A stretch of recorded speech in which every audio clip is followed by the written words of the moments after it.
Muitos de vocês provavelmente já ouviram falar de estoicismo. Talvez associem a ideia a um sábio impassível, alguém que nunca sorri nem chora. Hoje, vamos desmistificar esses estereótipos. Preparem-se para descobrir por que os estoicos, na verdade, não são pessoas insensíveis, e que a sua filosofia não se trata de reprimir emoções. Vamos desvendar 5 dos mitos mais comuns que vão mudar completamente a sua percepção sobre esta antiga doutrina. Mas afinal, o que é o estoicismo? É uma antiga filosofia grega que surgiu por volta de 300 anos antes de Cristo.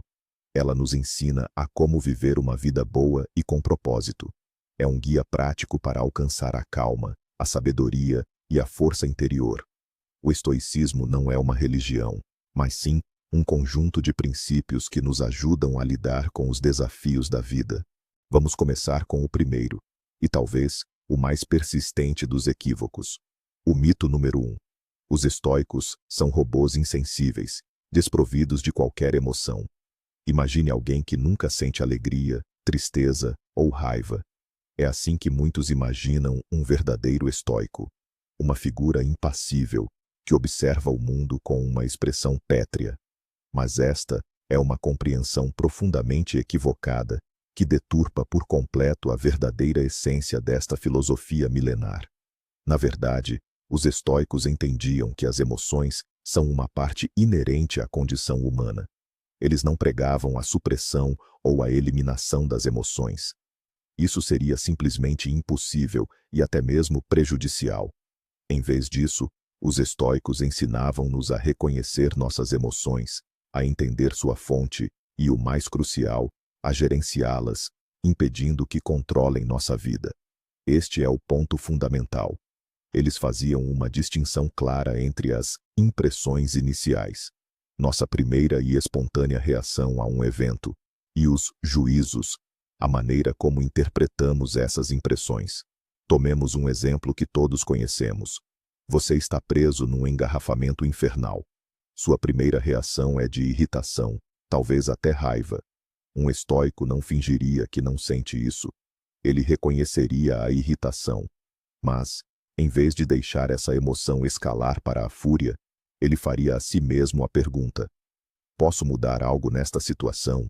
Este engarrafamento está sob o meu controle? A resposta, claro, é não. E então o estoico foca-se no que pode controlar: sua reação, sua atitude, sua tranquilidade. Talvez ele aproveite esse tempo para ouvir um audiolivro ou simplesmente para refletir. Desta forma, o estoicismo não é sobre tornar-se apático ou sem alma. É sobre ser o mestre dos seus sentimentos e não seu escravo. É sobre a capacidade de manter a clareza mental e a racionalidade, mesmo nos estados emocionais mais turbulentos. Os estoicos eram realistas. Eles sabiam que a raiva, o medo ou a tristeza viriam. Mas eles aprendiam a não permitir que essas emoções ditassem suas ações e destruíssem sua paz interior. Vamos ao segundo mito. A ideia de que o estoicismo se resume a uma paciência severa, um sofrimento constante e uma melancolia permanente. Como se a vida de um estoico fosse uma sucessão de aflições que ele precisa buscar conscientemente e superar para se tornar um verdadeiro filósofo. Alguns pensam que os estoicos abdicam intencionalmente de todos os prazeres, vivem em condições espartanas e quase dão as boas-vindas à dor como parte de seu caminho. Esta ideia, no entanto, também não corresponde à verdade. O estoicismo ensina-nos a aceitar o inevitável e a desenvolver resiliência face às dificuldades, e não a procurar o sofrimento pelo sofrimento. O objetivo não é ser infeliz, mas estar preparado para os imprevistos e as surpresas desagradáveis que a vida, por vezes, nos apresenta. Esta é uma diferença crucial. Os estoicos não eram masoquistas. Eles valorizavam a alegria, desfrutavam de boa comida, da amizade e da beleza do mundo. Mas sabiam que todas essas bênçãos são temporárias e podem ser perdidas. É precisamente por isso que praticavam a premeditação dos males, a ponderação de possíveis cenários negativos. Não se trata de procurar o sofrimento, mas de se preparar para ele. Isso ajuda-nos a não sermos apanhados de surpresa quando algo não corre como planeado. Por exemplo, se fica doente. Um estoico reconhece a dor e o desconforto. Ele não vai fingir que está tudo bem, nem se alegrar com a doença, mas não permitirá que ela quebre o seu espírito, nem se afundará na autocomiseração e no desespero. Pelo contrário, focar-se-á no que está sob o seu controlo, seguir as recomendações médicas, descansar e manter a calma mental. Não se trata de procurar a dor, mas de desenvolver uma fortaleza interna que nos permite permanecer equilibrados, independentemente das circunstâncias externas. Resiliência não é sobre ser insensível à dor, mas sobre não permitir que a dor nos domine. É sobre a capacidade de atravessar as dificuldades sem destruir a nossa harmonia interior.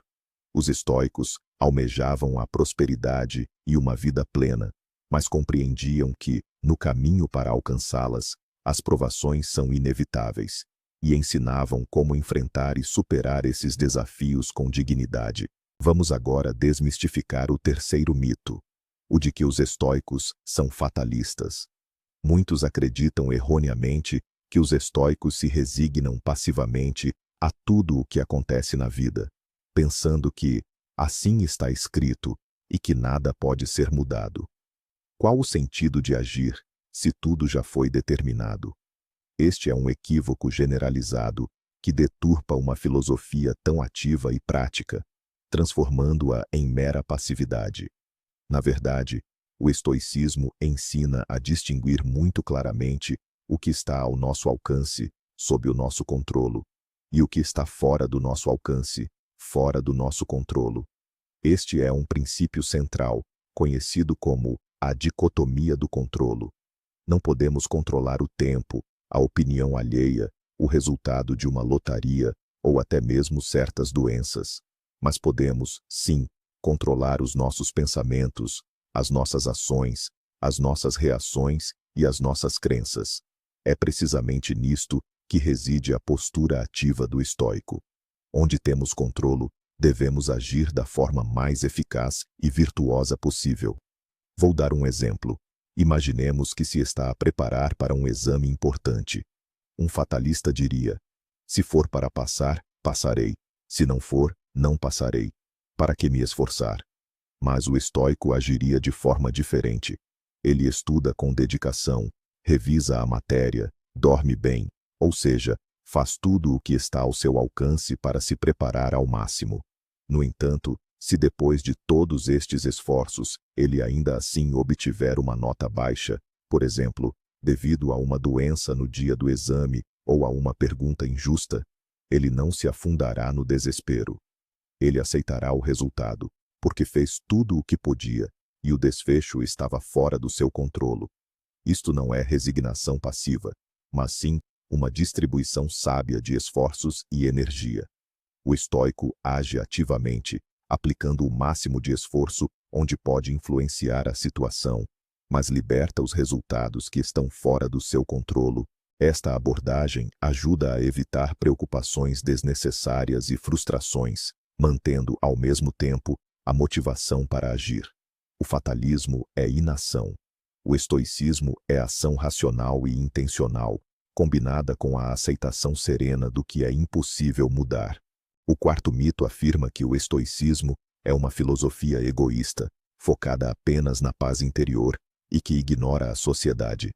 Alguns acreditam que um estoico, ao concentrar-se no seu mundo interior e no seu autodesenvolvimento, se torna indiferente aos problemas alheios e não participa na vida em comunidade. Esta ideia não só está errada, como também contradiz completamente o espírito da filosofia estoica. Na verdade, os estoicos defendiam ativamente o serviço à sociedade e acreditavam que uma vida virtuosa era impossível sem a participação na vida da polis, ou seja, da cidade-estado, ou, em termos modernos, da sociedade. Eles acreditavam na ideia de cosmopolitismo, de que somos todos cidadãos do mundo, partes de uma grande família humana. Um verdadeiro estoico reconhece a sua responsabilidade para com os outros, Muitos estoicos proeminentes foram figuras públicas ativas. Vejamos Marco Aurélio. Ele não foi apenas um filósofo, mas um imperador do Império Romano, que carregava nos seus ombros uma imensa responsabilidade por milhões de pessoas. Sêneca foi conselheiro de imperadores e um político influente. Essas pessoas não se afastaram do mundo. Pelo contrário, mergulharam nele, procurando ser úteis. O estoicismo ensina que o nosso bem-estar pessoal está intrinsecamente ligado ao bem-estar dos que nos rodeiam. O desenvolvimento de virtudes como a justiça, a compaixão, a benevolência e a generosidade é uma parte inseparável do caminho estoico.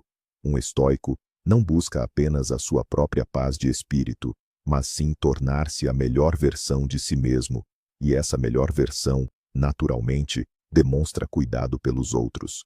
Isso não é egoísmo, mas sim uma profunda compreensão da interconexão entre todos os seres humanos. Os estoicos acreditavam que nascemos para a sociedade e que a nossa natureza se manifesta em ajudar uns aos outros. Eles ensinavam que devemos tratar os outros como a nós mesmos, e que a virtude não tem sentido se não servir o bem comum. Portanto, o estoicismo é uma filosofia que encoraja ativamente a participação na vida em sociedade e a compaixão, em vez do afastamento dela. E por fim, o quinto mito. O estoicismo é uma religião rígida, dogmática, ou um conjunto de regras inflexíveis que devem ser seguidas cegamente, sem questionamento. Alguns veem essa filosofia como um código de leis inabaláveis, que não dá margem para a individualidade, interpretação pessoal ou pensamento crítico. Este é, talvez, um dos enganos mais lamentáveis, pois ignora completamente a natureza prática e flexível do estoicismo. O estoicismo não é uma religião, nem uma dogma. É, na verdade, um conjunto de ferramentas, princípios e exercícios práticos que cada indivíduo pode adaptar à sua própria vida e circunstâncias. Ele não exige fé cega, nem a adesão estrita a todas as suas premissas sem entendimento.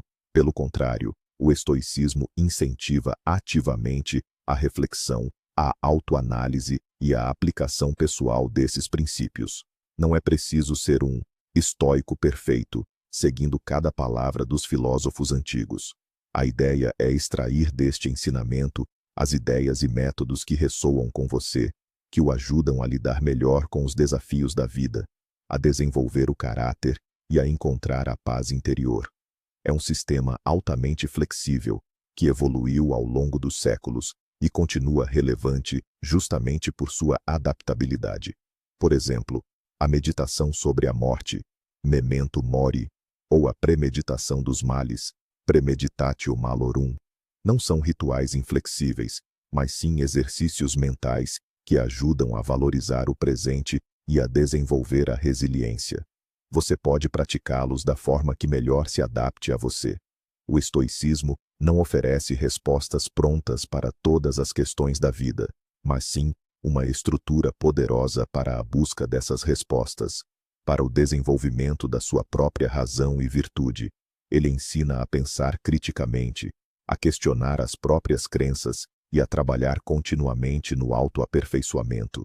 É uma filosofia que o impulsiona a ser um aluno ativo da sua própria vida, e não apenas um consumidor passivo de dogmas.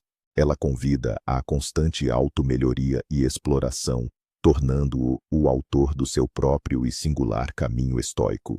Então, desmistificamos os 5 principais mitos. O mais surpreendente é que os estoicos não são, de forma alguma, estátuas sem sentimentos.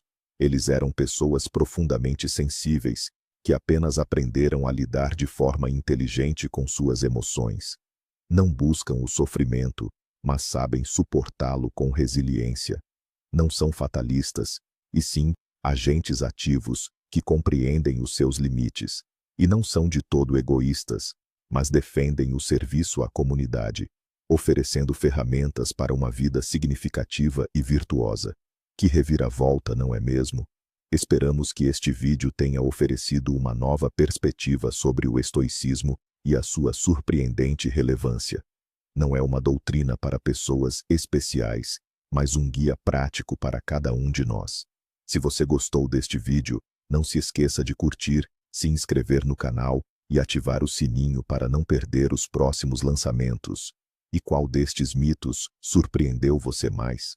Ou talvez você tenha suas próprias perguntas sobre o estoicismo? Não deixe de compartilhar nos comentários.